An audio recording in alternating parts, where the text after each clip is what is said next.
Hi, it's Alex Cosper. Welcome to SacTV.com, where I'm doing another Riverside chat. Haven't done one for a while because I got a new office near the river, and I've been doing interviews there. But today I wanted to come back to the river and just reflect on what I'm doing this year in my quest for environmental cleanliness. I have invested in a portable solar system where it has a generator with a battery pack and panels. The panels power the battery pack, which powers the generator. And I'll get to more of that in a few minutes, and you'll see for yourself the system I'm using. But I just want to say that solar energy is becoming more and more important every year. And Sacramento is a great place for people to start talking about solar energy because it gets so much sunshine here, more than most cities in the United States. So I think solar can be a solution for many things, especially the current oil crisis. Here it is, May 2026.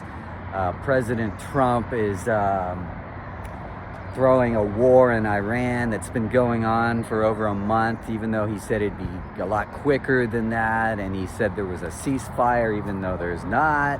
And he says that they were close to a deal, even though it doesn't seem like that, like a deal where Iran is going to, I guess, make concessions about nuclear development. Apparently, I don't know. There's no evidence, I think, that they have a massive stockpile of nuclear weapons. I think Trump makes up a lot of stuff, and he's friends with the oil industry. He knows that any kind of military action is going to drive up the price of oil, which I've talked about before.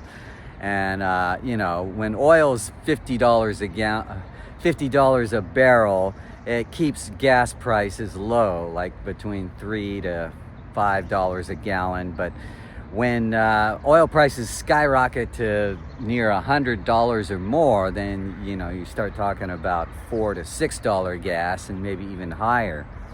California has the highest gas prices in the nation, partly because it has the most people that contribute to the most traffic. Now, I like to not do that. I like to avoid traffic as much as possible. I avoid driving as much as possible. I like walking, so luckily I have a store, Whole Foods Market, near where I live, within walking distance.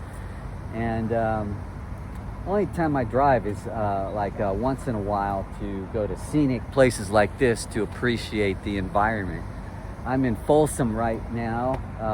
You can see the American River, and you can see that on the other side of the American River is historic Old Town Folsom. And I'm pointing to one of the first power plants in the United States after Niagara Falls. This power plant was driven by hydropower, meaning water, from Folsom Dam. And it served Sacramento back in 1895, the first city on the West Coast to really get electric power distribution. So, that's another example of how Sacramento plays a part in history, how it's always been kind of a test market for new stuff, new technology. So anyway, Powerhouse is a historic landmark now. Now there's a nightclub near there called Powerhouse Pub, but the actual power plant was across the street from it on the other side of the river. And, it lasted for a while, and then, Sacramento eventually had SMUD. The voters voted for SMUD in 1920s, and it finally happened in the 1940s when PG&E was forced by the courts to divest their resources and transform them into the new SMUD. Anyway, I love coming to check this out, and I love studying the history of electricity. We're gonna have electric problems, you know, high utility bills if this war keeps going on, because the power plants around the country are mainly coal driven and natural gas driven, and so you know, that contributes to environmental pollution, whereas solar energy is clean energy once you build all the equipment for it, and it's a lot more efficient. It can bring you like endless electricity for free once you harness the equipment. So I bought a solar system recently. Like I said, a powered generator, solar powered generator, powered by solar panels, and it can actually, you know, deliver like 6,000 watts. So that's good for a band or a DJ, small portable party type function. So anyway, I'll let you see that. I'm working with a friend, Tom O'Neill, who he's kind of my favorite handyman who helps me with stuff that I need. And he helped me, you know, put together the solar system here that I'll be using. And, you know, my plan is to rent it out to people who want to use it, to see if they want to buy a solar system. So anyway, here that is. You handed me everything out of the Solex printout? Yeah, everything's in that folder. Oh, okay. There's more to the to the printout in there. Just in that folder there. Okay.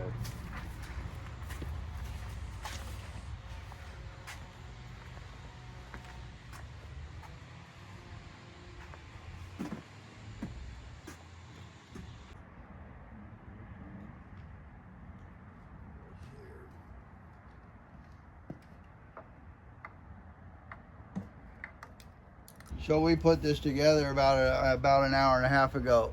Yeah. We plugged this stuff in. We got it out of the boxes. Looked over the directions. They're pretty straightforward. Pretty easy to use. It powered up. We're in not full sun, but a pretty sunny day. And in less than an hour and a half, we're over 95%. And you can plug anything you want into these outlets. Pretty simple. You got 6 120 ports. You got a 220. You can charge your car off of a car port here. Even a washer and dryer and a refrigerator. Yeah. So the power goes down. You can energize your essential outlets in your home and stay functioning while everyone else is in the dark and their food's going bad. And it's coming, ladies and gentlemen.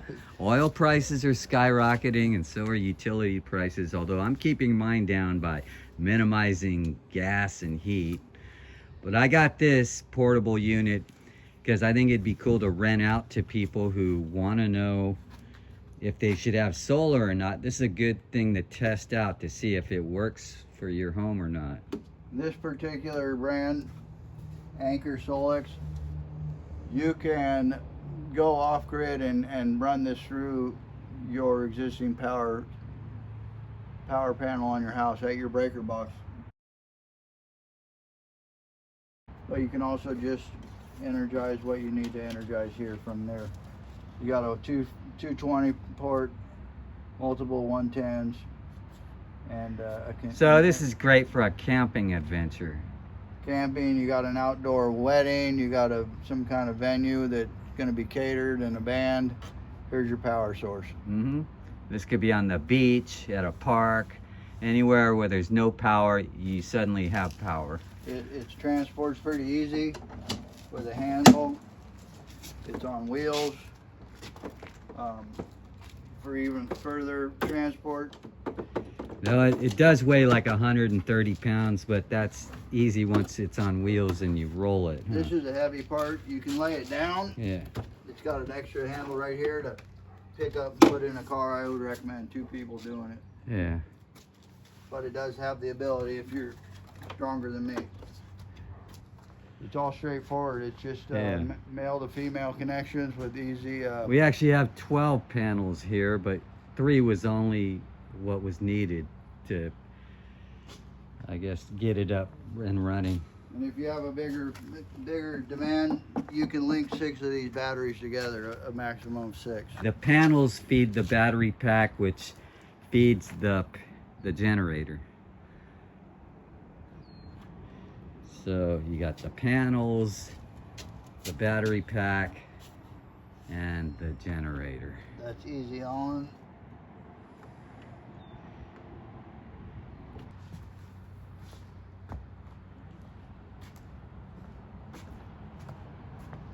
All right, there it is. The answer to powerless weakness is powerful strength here.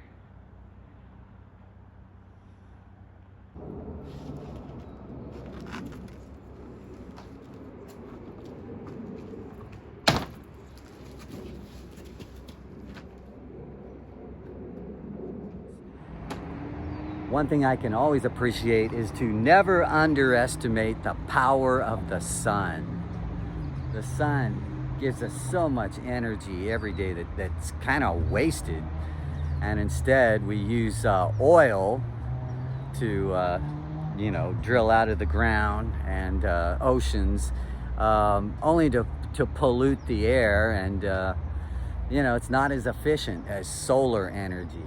So I want to talk about that. And also the sun, not everything from the sun is good news. Like, I don't know, recently I've had a cherry mole on the side of my head, and I believe it came from sunlight. Based on some of the research I've read, that they can actually cause cherry moles. And I didn't like the way it looked, because I want to keep my hair kind of short these days. And the cherry mole was popping out there. So I found out that a natural solution is lime juice. Well, more for the face. I use lime juice for the face because I had some spots showing up here, and lime juice got rid of that, but you have to do some scrubbing in order to make it happen. And then I also did some scrubbing with apple cider vinegar. That's what I read was best for removing cherry moles. Apple cider vinegar. So I look for natural solutions instead of going to a high-priced dermatologist who's been industrialized and uses industrial equipment that's very expensive. And I like to cut costs, keep costs low. My whole, philosophy, financial philosophy about life is to keep costs low and try to save as much as possible and try to make as much as possible. So I make money in the stock market, a lot of the times on solar energy stocks. Those are my favorite trading stocks. I've traded for many years, and the past few years I've had the most success. I've now had several successful, profitable months. And I would say you have to really study the whole market before really entering it. It's not a good idea to jump into it. You can lose a lot of money that way, like I did in the beginning. For my first few years, I lost a lot of money. Like everything I put into the market, thousands of dollars, I lost it all. But these days, I save most of it and increase most of it. So I'm good at growing income based on studying just simple metrics of the stock market. Like for any given stock, there's open, high, low, and close prices. You see all the different prices every day in the stock market. They keep changing, but the most important to me is the closing price. That's the closest thing to saying this is it, this is what the price was today. And then the next morning, the stocks often hover around that price, either up or down, and they don't really get too far from that price, but it depends on how many shares I want to buy for leverage. And I find that keeping it low keeps it under control. In other words, a low amount of shares keeps it under control. But there are times when I figure out the pattern of the stock's price action, like it bounces between two 10-cent markers. I just, I'll go large on a stock once it's at its low, and then I'll let it go 10 cents higher and then unload all the shares. That's how I do it. But you'll find that on YouTube, there's lots of people who don't even understand that simple concept, and they'd rather study and talk about charts, these complex charts that don't necessarily guarantee anything. So, that's my take on the market. Trump has made it a predictable market because he's used the Iran war to create fear and greed, to scare the market with the prospects of a long-term war, but then to relieve the market, with his tweets and updates about how, oh yeah, talks are underway, the ceasefire is only temporary, we're close to a deal. He says all this stuff, but he's really just making lots of stuff up, and he's the cause of this war. He's the one who started it. And of course, he's friends with Netanyahu, the head of Israel, who really wants this war to happen. Wars are bad for all people, except defense contractors and oil companies, because it just jacks up gas prices, and then that jacks up all other prices. So it creates an inflated economy that is strangling a lot of people. So I myself don't want to get too worried about finances. That's why I got into stock trading. It's an easy way for me to make money. Like in less than an hour every day, I can make hundreds of dollars. So that to me is my career now. It took me many years to learn how to do that, but I'm glad I put in the time and the investment for that. And once again, I've started a business, and I want to focus on solar as being part of it. I really want people to, I really want to spread the word about solar and make it more of a common sense thing than such a far out weird thing. I think that'll help a lot of people. And of course, California is a leading state in America for influencing other states. It's a very progressive state. So if more and more of us Californians can spread the word about solar and renewable clean energy, that'll help us get off oil dependence, which is the root of so many national and local problems.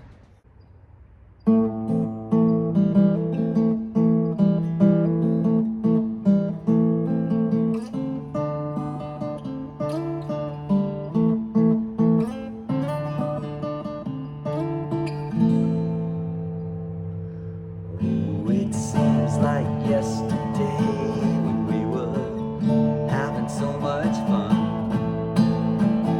So many years have slipped